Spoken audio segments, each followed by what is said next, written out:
Hey everyone, it's Joe and Inga here doing a recap of our amazing conversation with performance coach and Olympian Iris Zimmerman in the Elevating Leadership Institute guest leader call. Inga, what were your takeaways for Iris? I loved her being with Elevating Leadership Institute and our community so much. And we could see from the questions what our participants had for her, it really resonated. This topic, all in, and where it comes from our childhood, from parents, from the coaches who are so straightforwardly defined what success means is hard work, nothing else matters. We need to be dedicated, full in, full on, and that's only way to succeed. And it was quite interesting to see Iris' journey, who was world champion at such a young age and the first one in the US to achieve this kind of world status in fencing. She's Olympian, and how she reflects now about that journey. It was not about accomplishments. Yes, she recognized and admitted what it gave her and opened a lot of doors, but there's not a joyful memory of that journey. But what I was that for you? so this topic of going all in and how to work with the idea of it being around that, and I want to go into that part. I just want to say that one of my big impressions, and I think this is what we see when we come into the room together. Iris is not a human being that has just like reflected on this topic. Like you can feel the way this topic has vibrated inside of her for years, like decades, and that it's a constant work in progress. And I think to hear that and to understand that and to feel that when you are with her in conversation is really amazing. Like that was a really big takeaway for me that as much as we would love to sort of evolve and transform like quickly, that this has been a real process for her that she has put a lot of attention into, a lot of care into. She's at a stage in her life where I think she has also been willing to ask for help on it as well. So I think that was one of the really big takeaways about just sort of the way Iris landed inside of the group with us. It was like not just someone who had reflected, but someone that had like really vibrated. This topic had really vibrated through her for many years. And also, us being Olympians too, she kind of gave a permission to admit what the journey was difficult. And in reflecting, would we do it again the same way?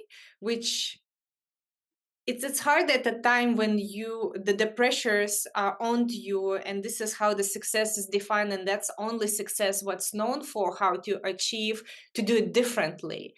But now and this is why we do this kind of conversations, to share what there is another option. And I really loved her topic, what this construction, even though it shows quite straightforward and clear path to success, but maybe it is not only one path what we could take. And now reflecting back, maybe other path could open up more options, even for the results to be better.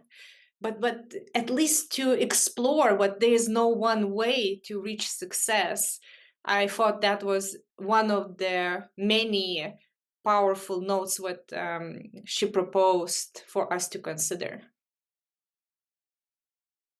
I think this particular topic of how we sort of work with the idea of what does it mean not to go all in, and like how to think through that.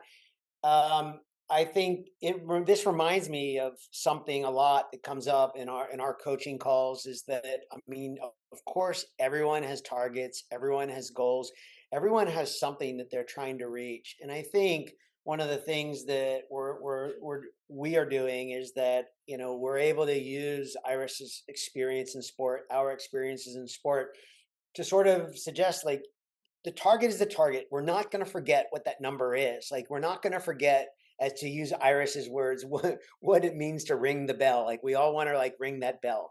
And I think what we're really looking at is like how willing are you to experiment with different ways of getting there, and how to get there, and really trying something like not doing more, but actually maybe, and not to even say that we're doing less, but really to just be opening yourself into other aspects of your life that you might be overlooking, and to get some perspective on doing that. I will say in that part of the conversation, I again, this probably just has something to do with being 55 years old and thinking about generational aspects of this.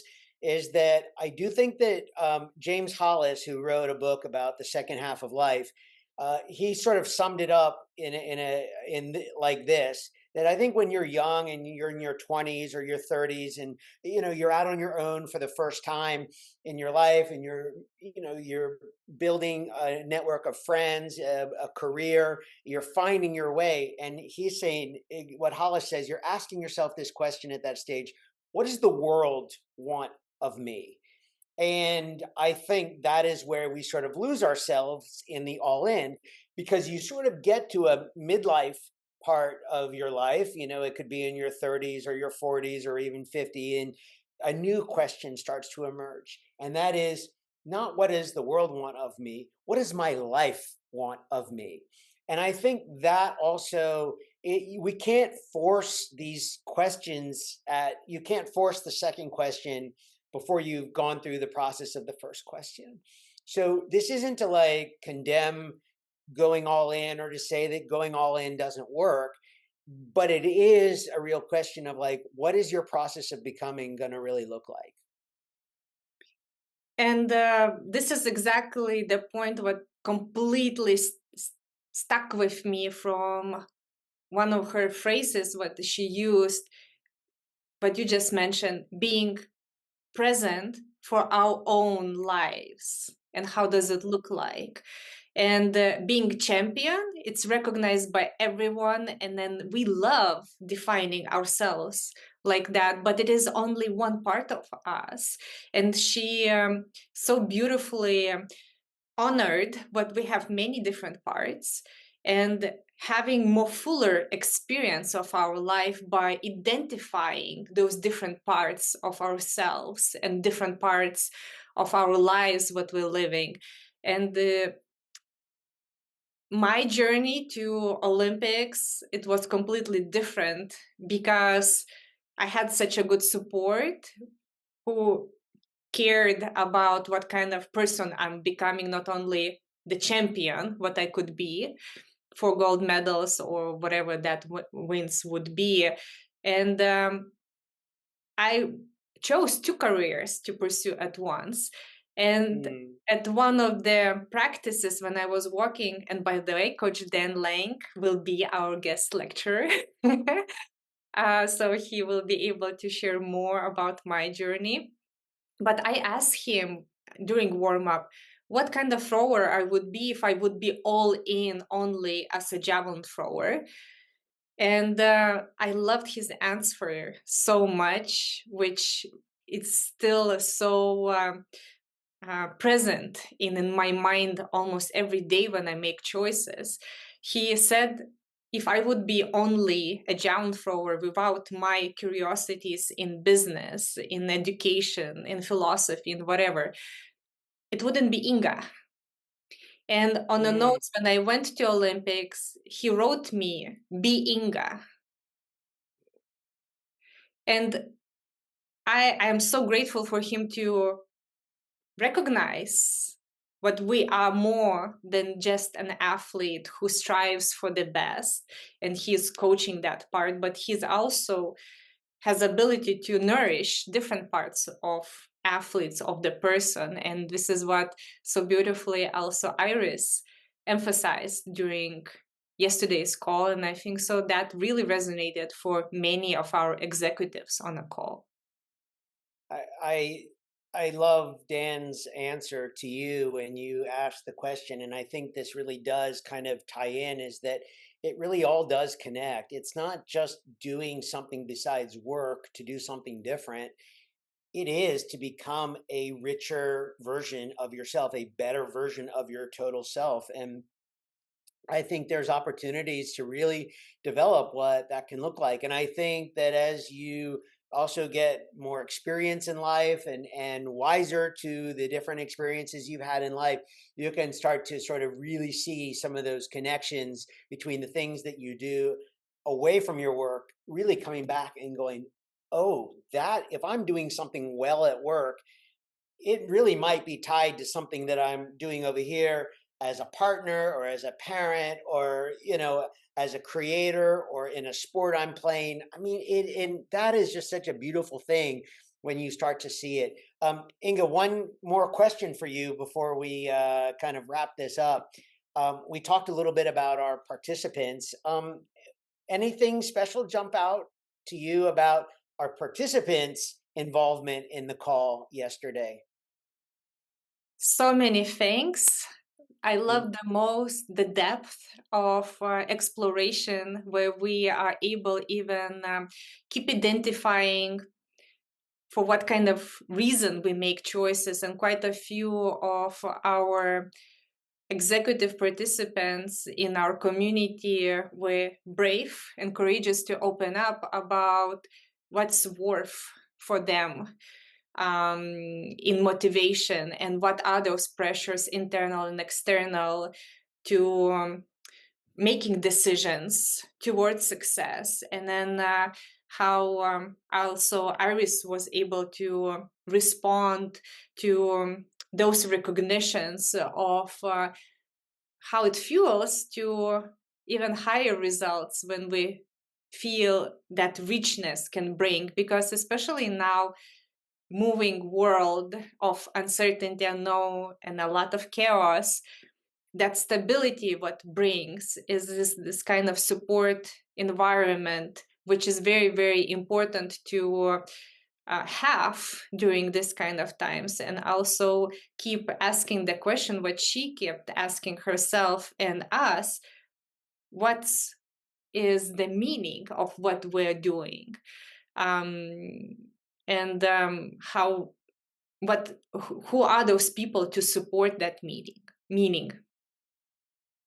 What about you? Uh, I, I love it. Well, just sort of in a very topical way, we got to explore kind of the range of competition. We got to explore some ideas about sourcing motivation. We got to explore some pathways, some choices of like which way to go, left or right. And I think, the depth of how we explored that and Iris's openness to be a part of this conversation, I just saw things that I have no doubt are being implemented into the journey and into the steps today by our community and our participants. And what's also interesting, I just want to say, I'm not going to name any names here, but we had one participant who couldn't make the call, who just devoured the video and and is just coming back and putting a lot of comments on the platform. And I love that. Like, it's like, this is what like we did, this is the reason that we did elevating. And now that we're able to bring these guest leaders like Iris Zimmerman in here is so cool. So I'm so honored to be a part of this with you and Montes. And yeah, and what do we got next? What's coming next for us? We have amazing lineup. In May, we will have Dr. Tanya Pruitt White. She has very extensive knowledge in so many different fields of performance psychology. She worked with best athletes, and how she guides clients and performers and executives. It's a very special way, which just kind of gets you Mm. wanting to experiment and make new changes. So um, keep in touch with us, apply to Elevating Leadership Institute, and first guest appearance is complimentary. So check it out, the community what we're having, and we cannot wait to see you part of these conversations.